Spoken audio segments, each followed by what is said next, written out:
अरे BJP RSS Shinde वालों, ये जायदाद गवर्नमेंट की नहीं है, हमारे पुरखों की है।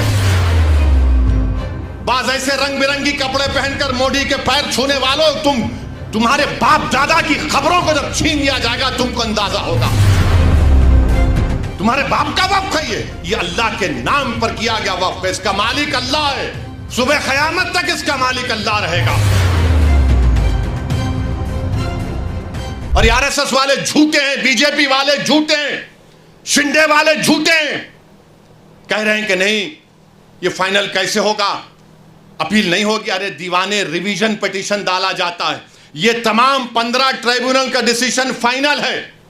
इसके खिलाफ हाई कोर्ट में जब जाते हैं तो रिवीजन जाता है।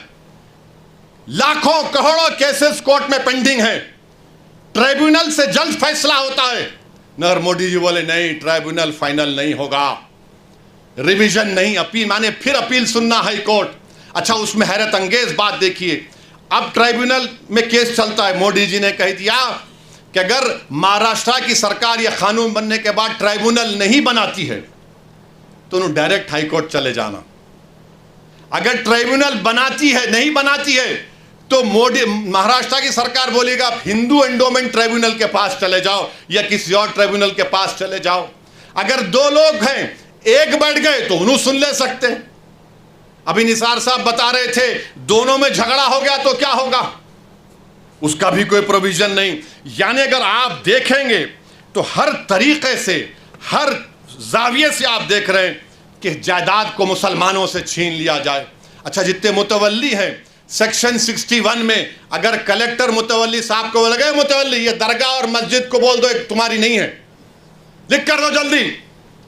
अब मुतवल्ली साहब अगर दरगाह और मस्जिद को लिख कर नहीं दिए कि मस्जिद और दरगाह नहीं है, तो कलेक्टर उनको 6 महीने की सजा दे सकता है और 20,000 जुर्माना उन पर लगा सकता है। अब आप बताइए वक्फ कहां बच रहा है इसमें।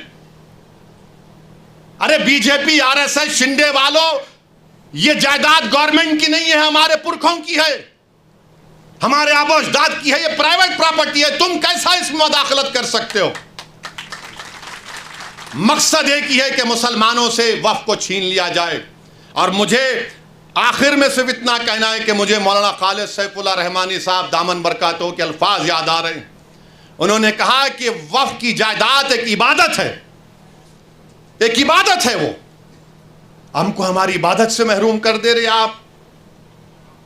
दरगाह सलीम चिश्ती है, बाज ऐसे रंग बिरंगी कपड़े पहनकर मोदी के पैर छूने वालों, तुम्हारे बाप दादा की खबरों को जब छीन लिया जाएगा तुमको अंदाजा होगा। तुम जब चमचागिरी कर रहे हो नरेंद्र मोदी की जाकर, बड़े बड़े आस्थानों के तुम वाबस्ता हो। अरे याद रखो, बड़े बड़े आस्थानों से वाबस्ता होने की बुनियाद पर तुम बड़े नहीं होते। अल्लाह का खौफ और उसके हबीब से मोहब्बत तुमको बड़ा बनाती। वहां जाकर बोले नहीं ऐसा नहीं है। अरे तुम्हारे बाप का है ये वक्फ, तुम्हारे बाप का वक्फ है ये अल्लाह के नाम पर किया गया वक्फ है। इसका मालिक अल्लाह है, सुबह क़यामत तक इसका मालिक अल्लाह रहेगा। मगर ये लोग जाकर चापलूसी कर रहे हैं, चमचागिरी कर